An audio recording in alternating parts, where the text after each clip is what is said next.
Hola, ¿qué tal? Bienvenidos a un nuevo capítulo de su podcast favorito. Yo soy Alex y este es un episodio más de Mantra. Yo me encuentro hoy muy feliz porque estamos con una invitada muy especial.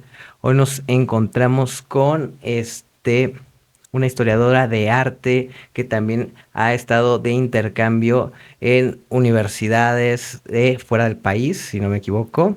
También su tesis fue publicada en un libro y si no estoy equivocado, fue publicado en un libro que se llama La historia del arte contemporáneo y latino y caribeño.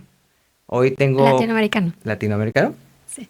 Perfecto. Entonces, hoy estoy con Mireille Torres Vega. Bienvenida al podcast.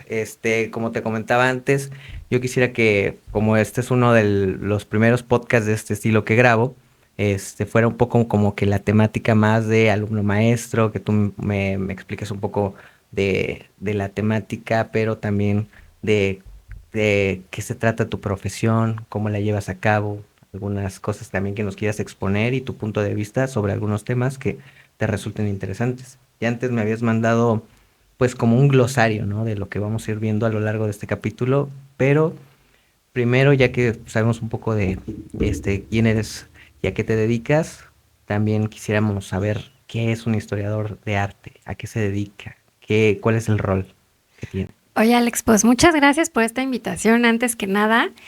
Y bueno, de entrada yo te conocía más como Jorge, entonces ahora ya sé que te gusta más Alex, entonces intentaré estarte diciendo Alex en todo este tiempo del podcast. Es Y si como el te cambio a seudónimo. Jorge, pues ánimo, serás Jorge también, Jorge Alex. No te preocupes, ese es como el seudónimo de aquí del podcast, pero sí también para los que me conocen como Alex, también me llamo Jorge. Y pues cuéntanos un poco, ¿qué es el rol de un historiador, en especial en estas épocas modernas, que uno pensaría que no hay tanta como que estos trabajos eran anteriores, ¿no? Antes sí había como más filósofos, historiadores de arte, pero hoy en día, ¿cuál es el rol en la sociedad de un historiador de arte? Sí, fíjate que le estás dando como mucho al clavo en este sentido que dices, bueno, es que suena como una profesión de antaño, ¿no? Y creo que de repente se ha quedado en la sociedad como esa idea, ¿no? O sea, como que el historiador del arte únicamente historiza, ¿no? Cuando en realidad, pues un historiador del arte en términos de su vigencia contemporánea, pues hace relaciones sincrónicas entre el arte y otras formas culturales, ¿no? Entonces actualmente, pues la historia del arte se ha enriquecido de otras disciplinas. Entonces podremos pensar en la historia social del arte, en el feminismo, en la semiótica y también en los estudios postcoloniales, ¿no? Entonces, digamos que el historiador del arte se nutre de todas estas disciplinas para poder ir armando su objeto de estudio, ¿no?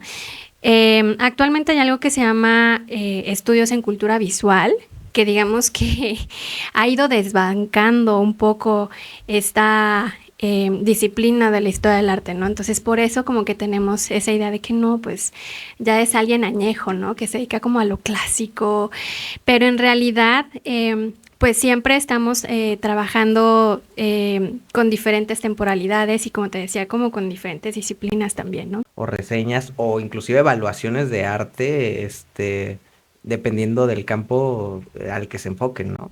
Sí, totalmente. La crítica siempre va como muy pegada a la historia del arte, ¿no? O sea, digamos que los críticos de arte contemporáneo pues están haciendo a su vez historia del arte, a lo mejor sin que se lo estén premeditando necesariamente, ¿no? Porque un crítico de arte no necesariamente es un historiador del arte, ¿no? O sea, puede ser un comunicólogo, puede ser un artista mismo, vaya, puede venir de otra disciplina, pero al estar escribiendo crítica, pues también está haciendo historia, ¿no?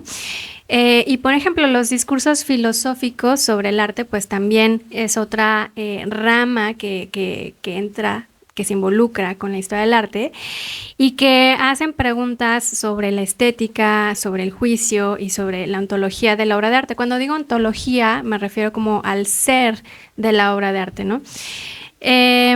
Entonces, pues, digamos que desde la época de los 60 surge un giro en el arte contemporáneo donde se le da como mucha importancia como a la interrelación entre filosofía y arte, ¿no?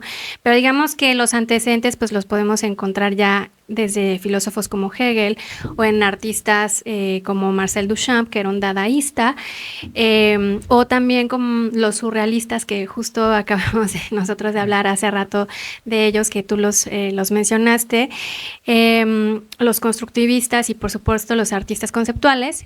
Y estos artistas, digamos los surrealistas, pues también estaban como en esta postura de dejar de lado la concepción de estética como un juicio del gusto, ¿no? Entonces, por eso esos artistas son importantes porque están rompiendo con las nociones tradicionales del gusto, ¿no? Y eran como los esquemas que antes venían como estructurados, porque antes se consideraba que para que fuera arte tenía que ser bello, como estaba la cultura de los esteticistas, por ejemplo, Sí. y también esto se preguntaba a Tolstoy, ¿cuál era la función del arte?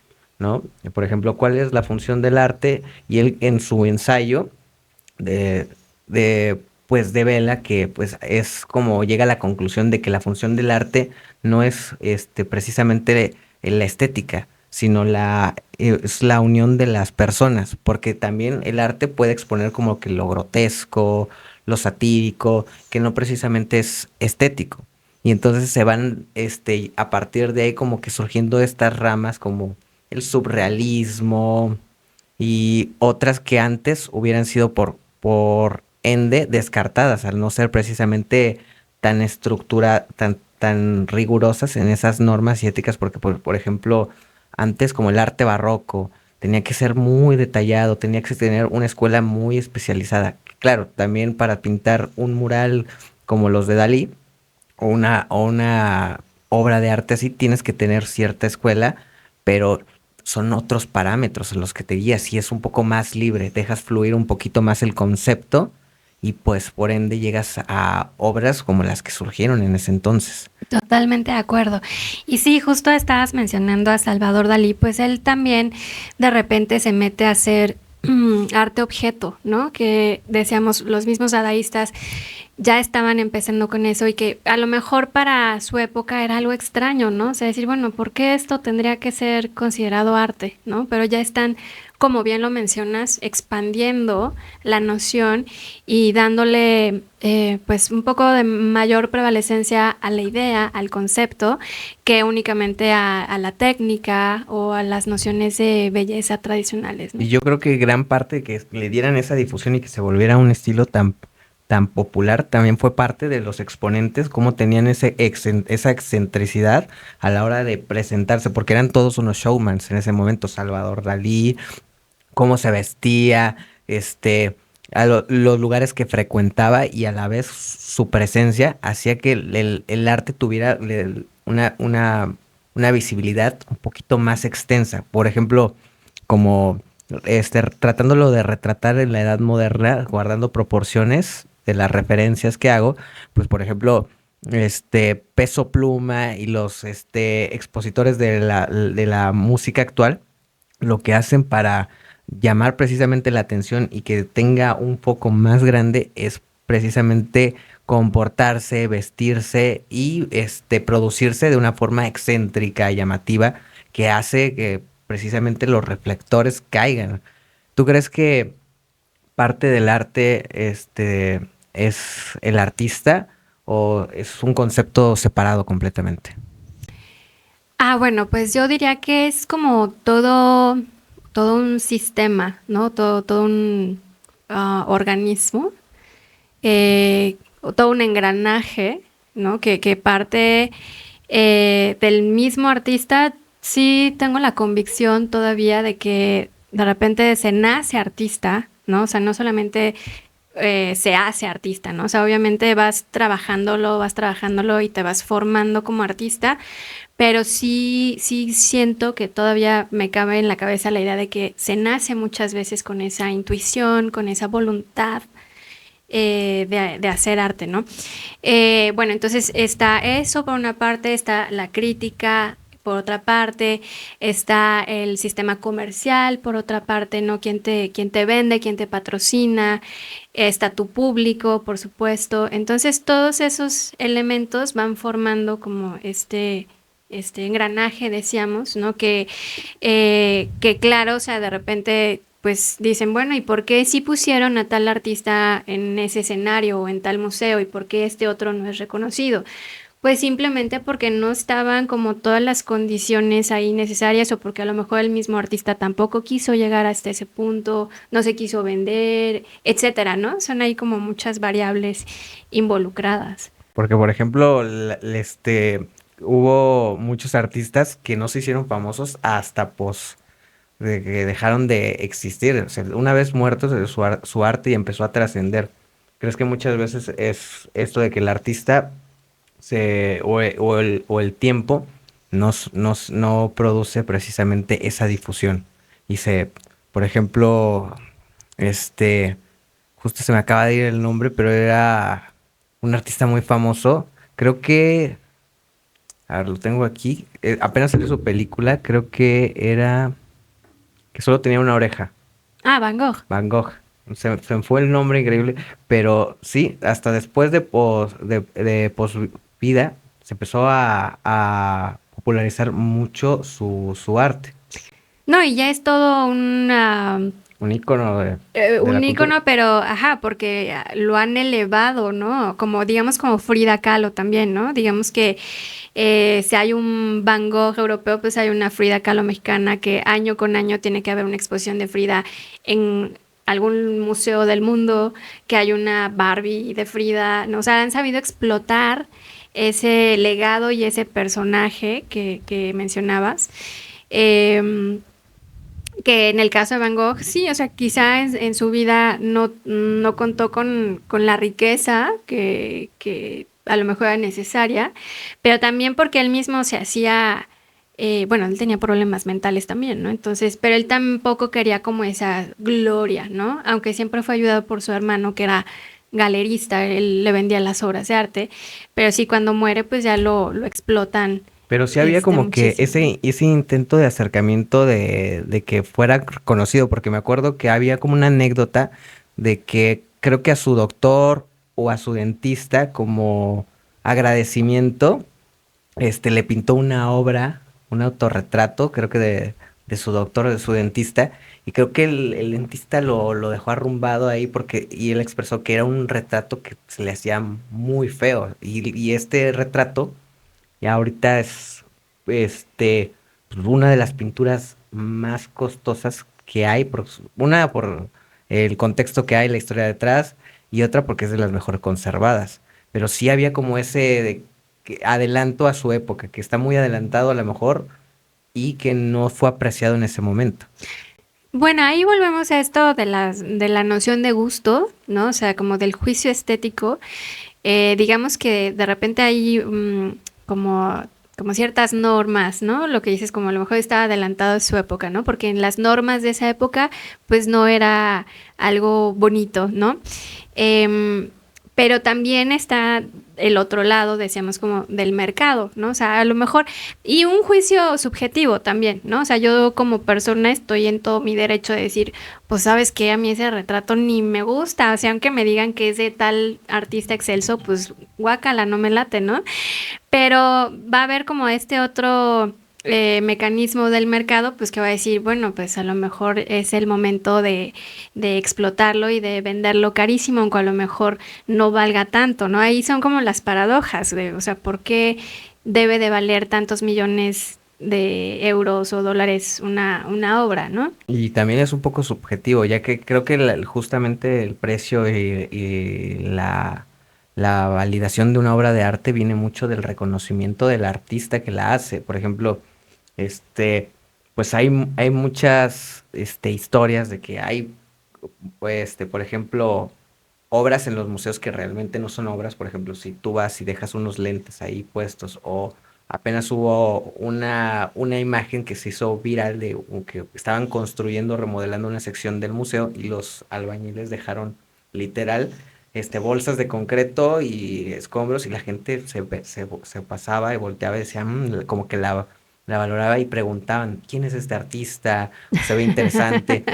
Yo creo que el estar en ese lugar le da cierta validación y si la ves a lo mejor afuera, como que ya pierde ese significado de obra de arte. Creo que los lugares también y el contexto hacen la obra de arte. Sí, totalmente. Pues eso es lo que hacen los dadaístas, ¿no? Justo cuando Marcel Duchamp introduce el urinario a la galería con su firma, pues es el objeto encontrado que él lo está transformando en obra de arte ya por meterlo a este lugar institucionalizado como lugar para significar a la obra de arte, ¿no? Entonces, claro, pues en esta época nos confundimos muchísimo. Yo creo que hasta a mí me pasa, a todos los que estemos dentro del ámbito de lo contemporáneo, pues que de repente estamos en esa confusión total, ¿no? ¿Qué es? ¿Hasta dónde es Hasta arte? dónde, ajá, totalmente. ¿Y tú qué crees? ¿Que hasta dónde para ti es algo que es artístico? ¿Tú qué crees? ¿Cuál es esa brechita? ¿No la tienes todavía muy definida? O si tú dirías, por ejemplo, arte es algo que te provoque alguna emoción. O, por ejemplo, arte sería algo que tenga alguna estructura o algún propósito. ¿Para ti tendrías esa definición o todavía puede variar dependiendo también, como diríamos, del contexto? Sí, realmente si tú ahorita me dices, o sea, dime una sola definición de arte, no, no te la podría dar una sola. Creo que sí es como hay que ir viendo obra por obra o ejercicio por ejercicio. Em, Aunque en general yo podría decir que una obra de arte sí tiene ahí como cierta producción de conocimiento, ¿no? Pero que es una producción de conocimiento pues alejada de los parámetros cotidianos. O sea, a pesar de que absorbe de toda la cotidianidad y de toda la vida misma, pues tiene otra forma de enunciación, ¿no? Pero más allá, no, no podría yo decirte como una sola categorización de, esto es el arte hoy por hoy. Pues mira, antes de continuar con el esquema que teníamos, porque se me hace muy interesante justo lo que estábamos tratando, ahorita tenía algo relacionado a lo que estábamos platicando, que es apenas surgió este una restauración bastante interesante, no sé si te llegaste a, a enterar de que la obra se llama Este es el hombre, se la voy a poner. Eche homo, el eche homo. Ajá, y en un pequeño pueblito, pues, Mm, estaban buscando a alguien que restaurara. Una señora como de 80 sí, años sí. levantó la mano, pero nadie revisó su historial, que si era restauradora de arte y provocó que, pues, precisamente una obra, precisamente de años, terminara siendo como que esta masa amorfa. ¿Cómo te Sí, explico? La querían meter a la cárcel, sí, pero sí. ahorita el pueblito de Borja tiene miles y miles de visitantes que van a precisamente ver eso. Ese es, no sé si lo puedes ver aquí, es Sí, sí me acuerdo, sí me acuerdo. y lo terminó dejando, a ver, algunos podría ser que pérdida total, pero es precisamente cómo trascendió la barrera del arte y lo convirtió en algo total, Popular. ajá, popular. Se entendió los tiempos del arte y ahora se volvió un meme artístico, por así decirlo. Sí, sí, creo que esos accidentes van actualizando el discurso, ¿no? O sea, creo que pues va a seguir existiendo el discurso tradicional contemporáneo de su época y pues esta mujer inconscientemente pues lo actualizó y le dio vigencia y eso también pasa pues con los símbolos en general, ¿no? O sea, uno piensa que un símbolo es completamente eh, inalterable, pero pues también va modificándose conforme a las épocas, ¿no? Me haces pensar, por ejemplo, para contextualizarnos aquí en Morelos, como en las bailes de los chinelos, ¿no? Y entonces en 2018 había surgido un movimiento de unos chavos que dicen, bueno, pues vamos a hacer los chinelos rasta, ¿no? Y entonces pues el pueblo mismo dice, pero es que ¿qué les pasa, no? Se están alterando la tradición original de cómo eran los chinelos. Pero pues creo que también es positivo, o no sé si ponerlo en términos como positivo o negativo, pero son estas modificaciones culturales necesarias que se van dando, ¿no? O sea, que un grupo de chavos dijo, pues queremos hacerlo rasta, ¿no? Y es actualizar estas tradiciones para que sigan teniendo cierta vigencia, porque si no, llegan a volverse hasta cierto punto obsoletas o ya poco difundir y se empiezan a perder. Ahí es cuando se mueren tradiciones por precisamente que ya no sobreviven al pasar del tiempo porque se quedan en el olvido. Si la gente las recuerda, se siguen llevando a cabo, pero si no, pues se vuelven como que parte de la historia, pero ya no se repite. Entonces, estábamos, pues ahora también como la, en qué tiene que ver la historia del arte o precisamente la materia de historiadora del arte con la literatura mundial y en la licenciatura de Ciencias de la Comunicación. Es un tema que yo creo que también te interesa mucho porque y también a mí, porque yo precisamente estudio la materia de ciencias de la comunicación y es ver cómo pues el arte influye en el contexto precisamente de la época. Ujú. Sí, pues de repente estoy dando clases en literatura, siendo que soy historia del arte, pero definitivamente hay una interconexión tremenda, ¿no? O sea, partiendo del simple hecho de que la literatura es un arte, nada más que es un arte que ocupa las palabras escritas. Y la historia del arte pues se dedica más a las artes plásticas, ¿no? Pero a final de cuentas, las dos están estudiando estos procesos creativos en el ser humano y las obras que son consecuencia del proceso creativo, ¿no? Entonces,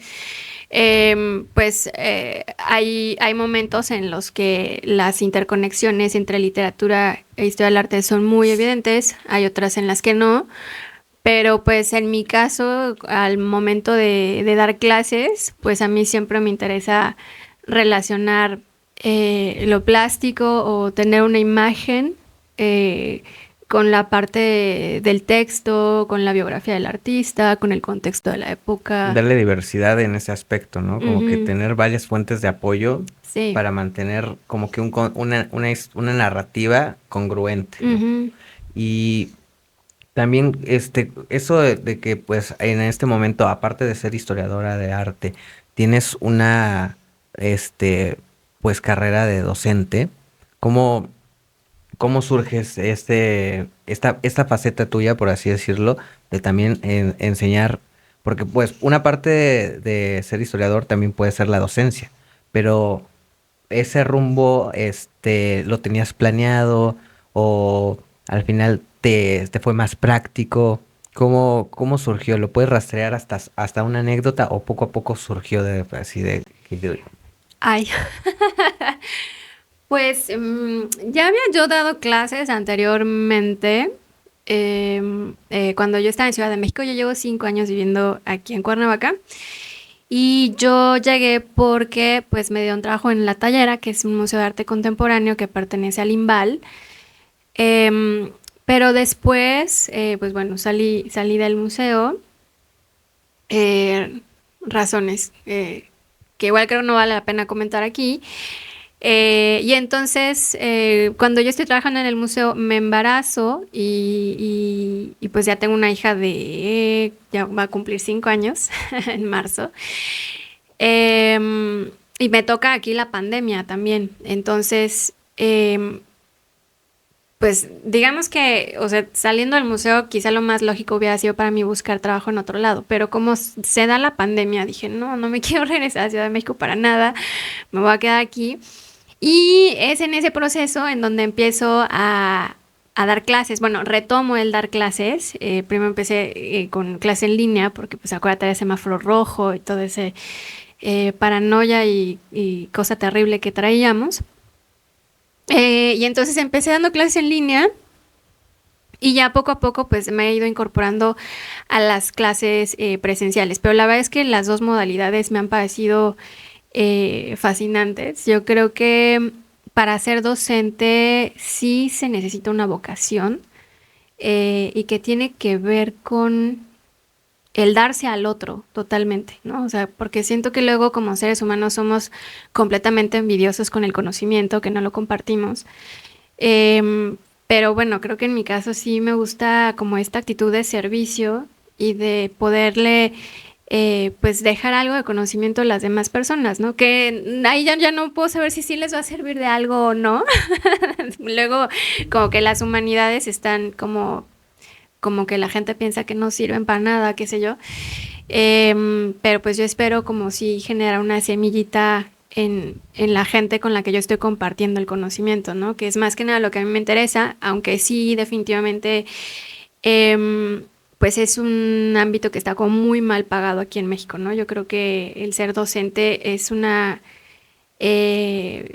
labor de ser obrero para la sociedad que no está, pues eso, no está bien remunerada, no está bien atendida, ¿no?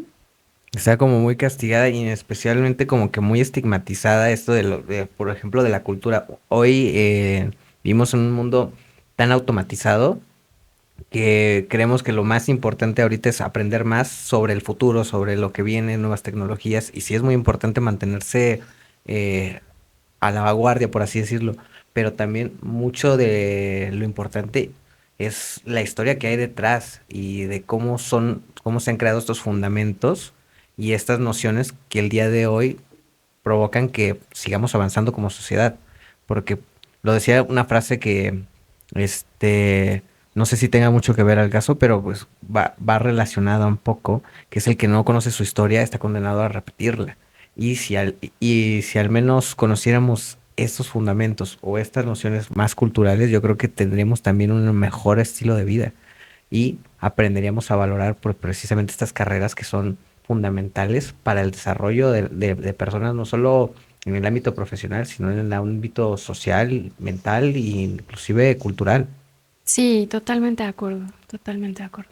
Pero pues sigamos con el temario, sería el tema de la Ilíada y la Odisea. Pues bueno, recordemos que el caballo de Troya está relatado en la Odisea de Homero y en la Eneida de Virgilio.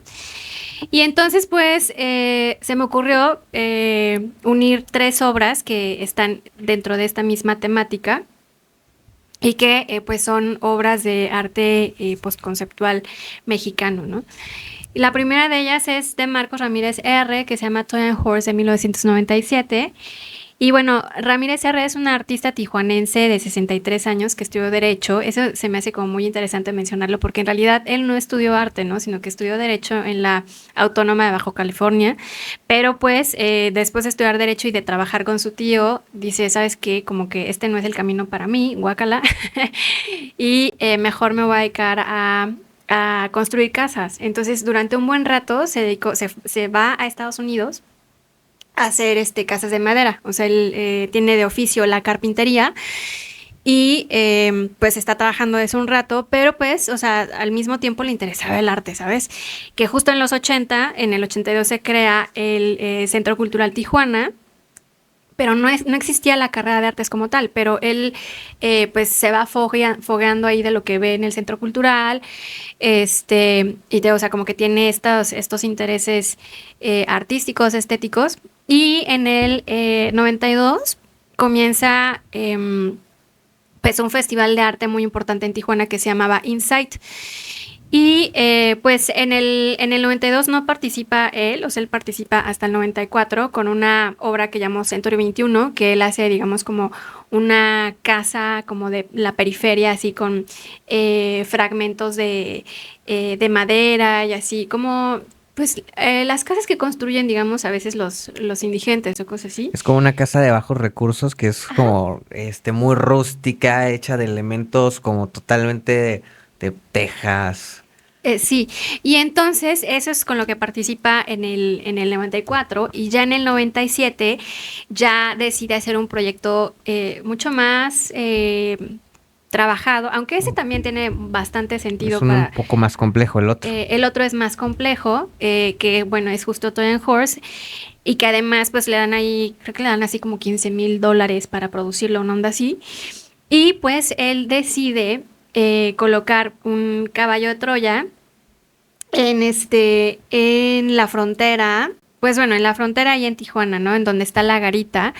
Y pues también como para ese entonces, él ya había, digamos, ya había tenido por su parte estudios de arte, pero era con artistas abstractos que no estaban tan metidos en un discurso político. Pero para este entonces, para esta Insight, pues llega artistas como Marta Palau, Felipe Ehrenberg, Eloy Tarcisio, que sí lo están cobijando en su proyecto, ¿no? Sí le dan el semáforo verde para poder hacerlo. Y entonces, pues claro, es una obra de arte bastante política, ¿no? En el sentido de que hace una crítica. Bueno, si volvemos a la historia del caballo de Troya, pues recordamos que Odiseo la manda a construir al mejor de los carpinteros que está en el campamento de guerra para poder entrar a Troya, ¿no? Y entonces se supone que lo otorgan como un regalo a los troyanos y que ellos ya se van a como dar de baja, ¿no? Ya Se rinden, por se así decirlo. rinden, ¿no? Y entonces, pues el caballo es mucho más grande que las murallas y entonces se tienen que derribar las murallas para que entre el caballo, ¿no? Y entonces Ramírez R. toma este caballo como metáfora de máquina de guerra entre Estados Unidos y México, digamos, en cómo nos invade Estados Unidos económicamente, socialmente, y cómo a su vez nosotros también invadimos Estados Unidos, ¿no? En este paso de la frontera entre mexicanos estadounidenses, y es por eso que hace un caballo con dos cabezas, ¿no? O sea, como que está mirando hacia los dos lados. Y también el caballo lo hace pues un poco traslúcido, ¿no? O sea, digamos que la madera no las pone todas juntas, sino como que hace Se una deja ver el interior. separación, deja ver el interior. También en esta metáfora de decir, pues es que sabes que no hay nada que ocultar, ¿no? Ya todo está evidenciado, o sea, ya sabemos que la invasión es de ambos lados, ¿no? Aunque quizá, pues económicamente no es equitativo esa invasión, ¿no? Pero por ambos frentes, por así decirlo, es esta que por una parte tú me invades, pero yo también te estoy invadiendo a ti de cierta forma. Al ir personas, por así decirlo, migrantes, ilegalmente cruzar la frontera, también es una invasión no solo cultural, sino política, y es ese intercambio, y esa a la vez se podría decir como que dualidad de que por un lado, pues tú me invades, pero yo también. Sí, Y sí, exacto. Y bueno, entonces hay un teórico latinoamericano que es Néstor García Canclini, que decidió llamar a esto como un antimonumento, ¿no? Que también para la época en la que R pone esta obra de arte en la frontera, pues no había un muro, ¿no? Sino que simplemente era la línea internacional que sí estaba demarcada, digamos, con un cable de púas, ¿no? Se supone que el caballo iba a estar ahí 2 meses y me parece que en algún momento el gobierno dice, oye, es que sabes que ya lo tenemos que quitar y entonces pues ya lo va como desmontando él, dice, es que sabes que yo soy el que lo sé desmontar, déjame desmontarlo, pero en 2007 volvió a hacer otro caballo de Troya para exhibirlo en otro lugar que ahorita no recuerdo. Pero digamos que esa es la obra paradigmática de Marcos Ramírez R., ¿no? es como, fue su obra también, pero fue una crítica como que también social, como que una. Mm. Y luego también teníamos otra que era de Ronaldo de la Rosa, el caballo de Troya. Sí, Rolando de la Rosa es un artista mexicano también de 73 años, que mira, yo la verdad lo ubico porque por esta función de esa historia del arte. En la década de los 80, en el Museo de Arte Moderno, él expuso una obra de arte que fue bastante conflictiva para la sociedad, ¿no? Que era una virgen con la cara de Marilyn Monroe. em, y era como una instalación con varias cosas, pero digamos que sobre todo la Virgen pues para la sociedad mocha mexicana fue así de, ¿qué te pasa, no? Era como una blasfemia ahora, Una sí, sí. blasfemia, ¿cómo te atreves a estar mostrando esto en el museo, no? Entonces, pues los católicos se le van encima y entonces hasta acaban corriendo al director del museo, Jorge Alberto Manrique, estas cosas. Entonces fue bastante conflictivo él, ¿no? Y entonces en realidad, pues él ha tenido como esta característica de ser un artista disidente, pero me parece que después de eso estuvo como mucho tiempo desaparecido, ¿sabes? O sea, como que ya hasta después volvió a surgir él como artista. Y entonces en el 2005 hace un caballo de Troya, eh, pues porque él sí estaba apoyando el gobierno de Andrés Manuel López Obrador y entonces sigue haciendo caballos de Troya para distintas situaciones políticas, económicas. Pero pues el que vengo a contar aquí es el caballo de Troya en llamas, que es uno que hizo en 2010 y lo interesante es que lo hace con guacales y hay una académica que se llama Ingrid Fugeli, que tiene un libro que se llama Los límites de la mirada, donde ella pues nos narra esta pieza, ¿no? Esta pieza Rolando la hace junto con otra artista, activista argentina que se llama Yamina del Real, que bueno, en realidad al principio él la había hecho independientemente y se llamaba Caballo de Troya Zapatista y pues estaba dedicada a honrar a Emiliano Zapata. Y arriba del caballo estaba Emiliano Zapata, creo que sí, ¿no? Mm, Estaba expuesto. no sé, la verdad, si estaba Emiliano Zapata. Entonces, pues él hace esta pieza que te era como para honrar a Emiliano Zapata y de repente llega Yamina del Real y dice, oye, no, es que ¿sabes qué? No, o sea, vamos a honrar a la revolución, pero no solamente a los hombres, o sea, hay que hablar también en voz de las mujeres, ¿no? Hablar de las mujeres revolucionarias. Entonces está súper chido este giro que le hacen a la pieza en los pies del caballo inscriben los nombres, los 396 nombres de las revolucionarias reconocidas por la Secretaría de la Defensa. Y entonces se vuelve a presentar la obra, o sea, ya estaba presentada en el Jardín de Arte Público de Radio UNAM, pero la vuelven a inaugurar el 18 de noviembre ya con estos 396 nombres inscritos en las patas del caballo.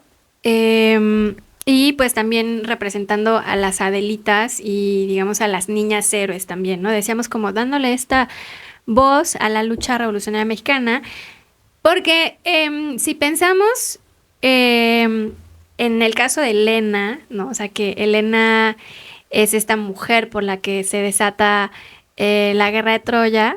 Elena pues se cautiva por su belleza, ¿no? A París y entonces digamos que con esta parte del mito estamos de este lado patriarcal de la historia, ¿no? En el que una mujer por su belleza puede detonar una guerra, ¿no? Pero aquí pues con la propuesta de Yamina, te digo, es como darle el giro, ¿no? O sea, tenemos que reconocer a las mujeres, no solamente por ser modelos o por ser muy guapas, ¿no? Sino porque también están en pie de lucha.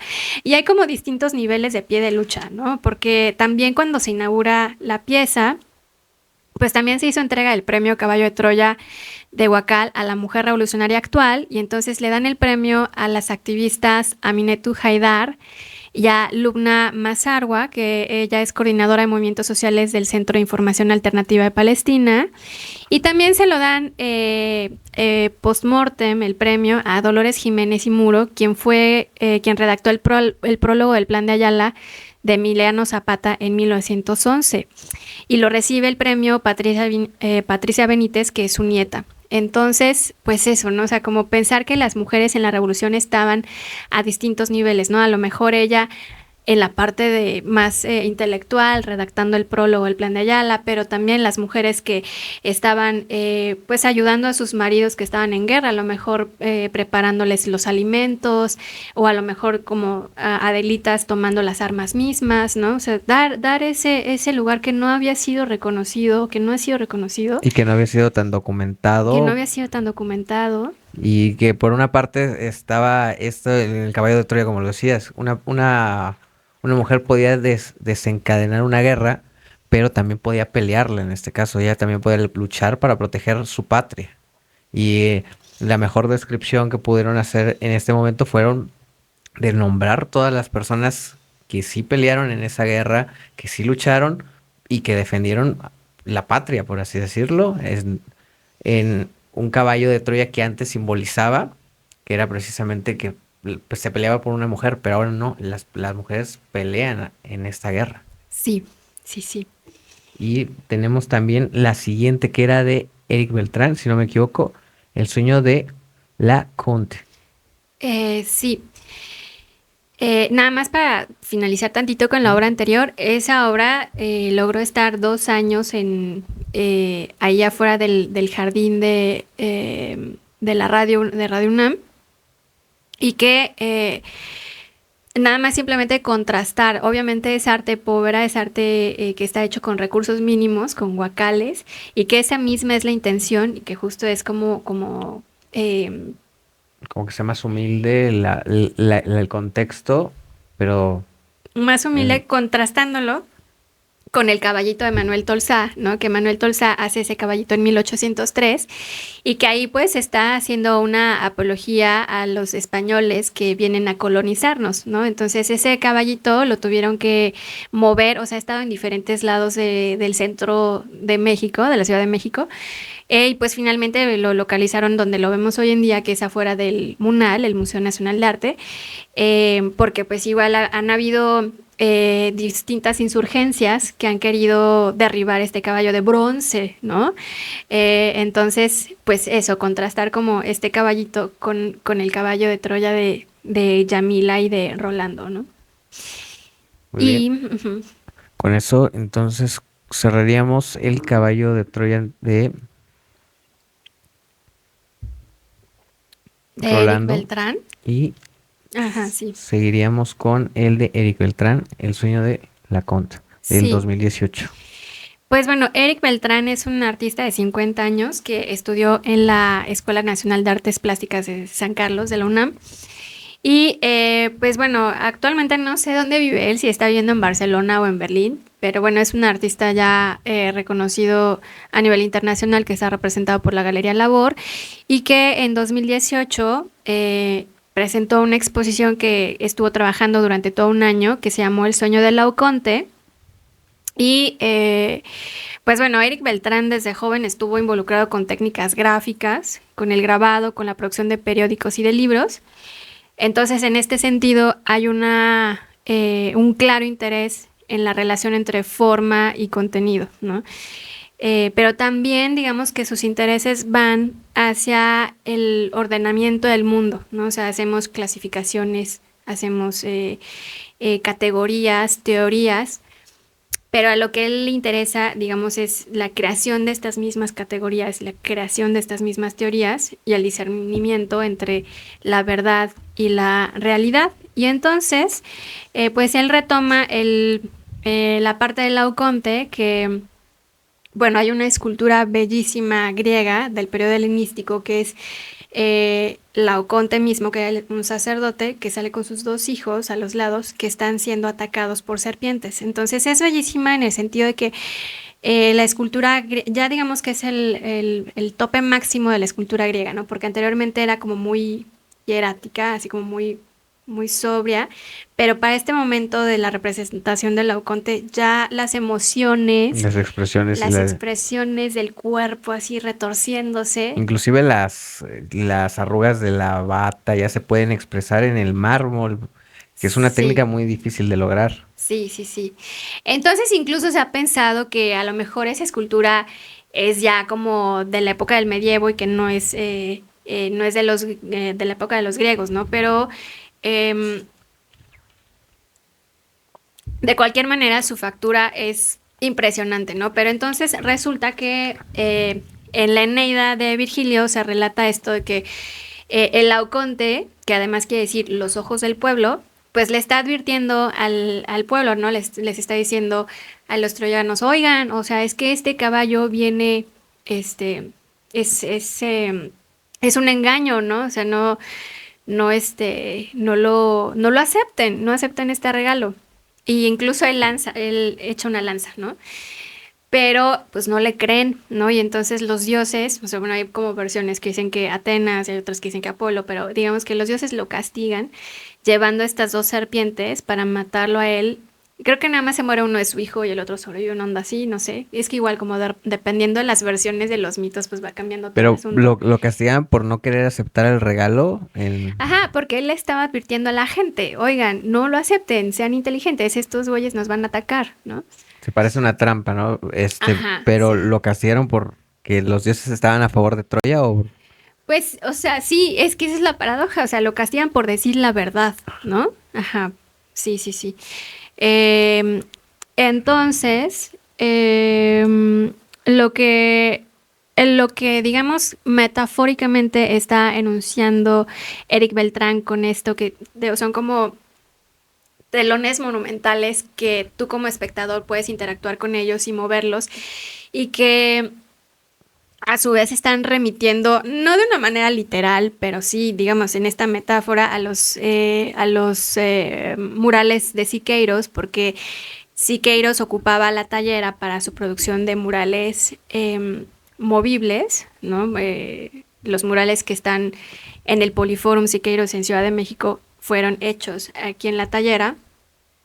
Eh, y también los periódicos que producía Siqueiros fueron hechos ahí en la tallera. Entonces, Eric Beltrán está retomando toda esta producción siqueiriana para enunciar el cómo en México los periodistas, digamos que son esos laucontes que nos están queriendo abrir los ojos, nos están advirtiendo, pero como en México el decir la verdad te cuesta y como periodista acaba siendo matado, acaba siendo asesinado, torturado, desaparecido. Acaba siendo suicidado porque precisamente por ser un exponente de la realidad, por así decirlo. Sí, sí, sí. Y es igual como en este caso los castigan por decir la verdad y lo puedes extrapolar pues ese mensaje de que el México ser periodista es uno de los trabajos más peligrosos, no de México, sino del mundo.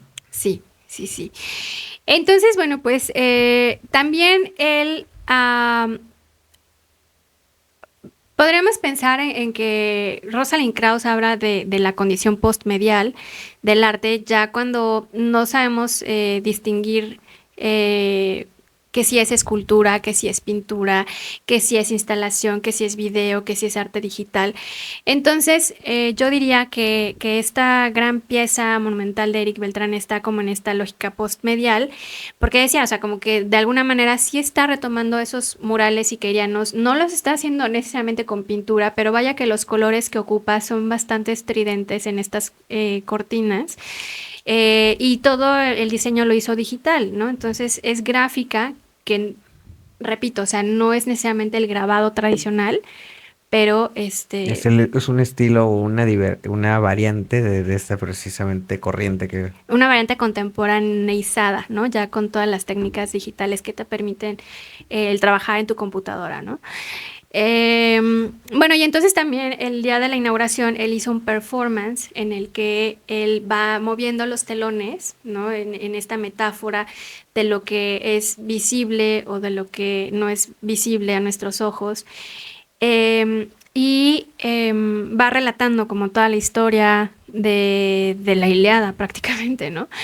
Pero digamos que él, al estar haciendo este acto performático, pues está haciendo alusión a la teoría del acto icónico de un historiador del arte que se llama Horst Bredekamp, un alemán, que con esta teoría del acto icónico, pues él nos está diciendo que el espectador se apropia de la imagen a través del habla, ¿no? O sea, porque por eso era importante que él mismo, el artista mismo, relatara la historia, ¿no? Y la imagen la fuera ahí moviendo esas cortinas, ¿no?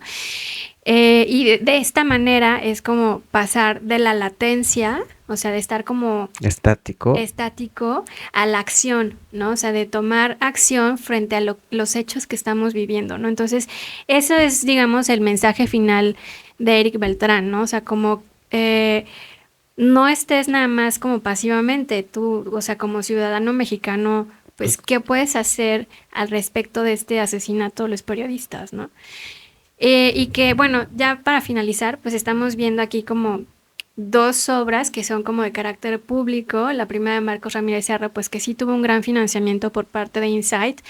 El de Rolando en la Rosa, que definitivamente es autofinanciado, y Yamila, con los huacales. Y este que más bien está trabajando dentro del museo mismo, ¿no? Y que a partir de otro historiador del arte que es Max Rafael, o bueno, era Max Rafael, podríamos pensar que buscamos que el museo sea para el pueblo, ¿no? O sea, no sea como para esa sociedad burguesa intelectual, pero definitivamente el arte de Eric Beltrán sí es completamente intelectual, pero pues te digo como que el mensaje a final de cuentas es, pues tú como ciudadano toma acción, ¿no? Aunque quizá el mensaje no es tan visible a primera vista, ¿no? Es como muy velado porque hay demasiada información ahí, ¿no? Bueno, pues es una pues contribución bastante grande la que hizo pues al arte contemporáneo de hoy en día. Lo de la Ilíada y el caballo de Troya, que para empezar, todavía no se sabe quién la escribió. Porque Homero puede ser un conglomerado, dos personas, puede ser una, pero pues al final terminó salpicando varios aspectos de la cultura y significados. Inclusive la Odisea ahorita es como la estructura que ahorita se ocupa para las historias de superhéroes, por así decirlo, que es el viaje clásico, de donde emprendes un viaje, hay un desarrollo y cómo también se ocupa para hacer crítica social. Bueno, antes de despedirnos, ya serían las últimas preguntas que estaríamos haciendo. Quería preguntarte algo chiquito sobre cómo fue, este, pues estar un semestre de intercambio en la Universidad de Dominica, en Ferdinand. ¿Cómo fue ese momento para ti? ¿Qué aprendiste? Chale. No, ¿por qué me preguntas eso? Pues no, fue sumamente enriquecedor para mí, ¿no? El haber estado en Perpiñán, que es el sur de Francia. Ah, bueno, justo Perpiñán, Salvador Dalí lo nombra como el centro del mundo, porque ahí había como un tren donde podía pasar como de España a Francia fácilmente y poder transportar sus obras, este, en estas dos localidades, ¿no? Pues para mí fue como abrirme los ojos, ¿no? Porque de repente tenemos como el concepto de Francia, de que hay París, ¿no? Y todo es así, de macarrones, en eso, esas cosas, ¿no? Porque pues fue una experiencia completamente multicultural, ¿no? El conocer gente de distintas partes del mundo. Eh, Porque ahí no solo estaba mexicanos y franceses, sino también había de otras nacionalidades. Sí, sí, sí, de Uzbekistán, de La Reunión, de Marruecos, de Italia, de España, en los alumnos, ¿no? Y pero bueno, en el territorio de Perpiñán, pues se da el idioma catalán y el francés. Y a pesar de que uno pueda pensar que el catalán es cercano al español, pues la verdad es que yo no entendía nada.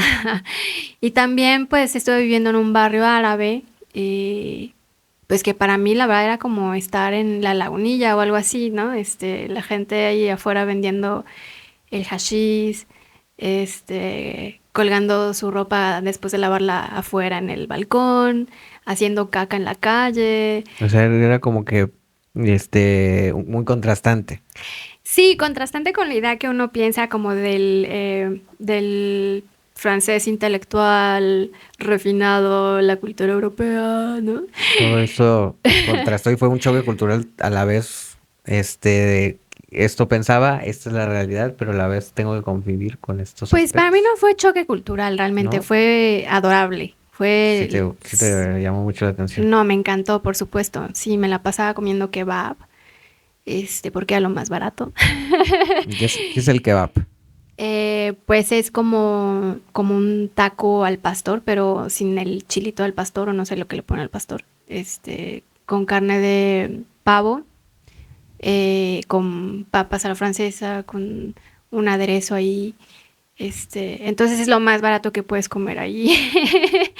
Y lo más delicioso también. Aunque pues sí, obviamente extrañaba la comida mexicana y eso, pero sí, me cambió por completo el panorama, el haber salido de México para conocer otras culturas, eh, te abre mucho la mente, ¿no? Te enriquece, por supuesto. Bueno, pues yo creo que esto va a dar pie para futuros podcasts, una posible parte 2, pero pues muchas gracias por acompañarnos. El día de hoy, la verdad es que estuvo muy, muy interesante, aprendí mucho y la verdad es que yo tomo como estos podcasts como una masterclass en ese sentido egoísta, porque la verdad es que no hay como una conclusión más que para los espectadores, para mí precisamente para ayudarme a enriquecer ese conocimiento y esas perspectivas que tienen los invitados que luego están este, aquí conmigo. Y pues me quedo con una frase que ya te había comentado, que era precisamente que si quieres entender una época, no veas los libros, sino el arte que hay en esa temporada. Me Y encanta esa frase. luego te la paso y nos despedimos con una canción. Este, tú quieres decir el nombre y de quién es. Pues una rola que se llama Pass the Sun de The Knife, que es un dúo que ya no existe, pero pues la escogí como en relación a esto del caballo de Troya porque en el video se ve que es como una convención de jugadores de fútbol, que en ese sentido pues es algo como muy masculino, muy macho, así, ¿no? Y que para esta celebración de esta convención pues de repente llega de la nada a hacer el show, digamos, un cantante travesti, ¿no? Entonces digamos que también para mí es como un caballo Troya también, ¿no? O sea, como que nadie les avisó y llega la cantante travesti. Y lo curioso es que en el video ellos se lo toman como buena onda, ¿no? O sea, están ahí como conviviendo con ella, bailando, pero en otro escenario, pues tú te imaginarías otra historia, ¿no? De que acaban golpeándola, masacrándola. Como que esa resistencia a algo que es desconocido terminó siendo aceptada, como que eso sería en un universo ideal, por así decirlo. Sí, que creo que estamos cambiando, ¿no? La perspectiva. La perspectiva. Pero bueno, con eso cerramos el episodio. Escúchenla y te mandamos a las personas a alguna página que tú tengas, algún usuario de Instagram, TikTok, algo. Todavía no. No, la verdad no. No tengo así como mi página de historiadora del arte. Bueno, pues recomendamos al menos el libro donde sale tu tesis. ¿Te gustaría recomendarlo? Tampoco. Bueno, pues es que fíjate que fue de licenciatura y ya ni siquiera me acuerdo qué escribí ahí. Bueno, pues entonces nos seguirás contando en próximos capítulos, si se da la oportunidad. Yo soy Alex Mantra y nos vemos. Gracias. Chao. Muchas gracias.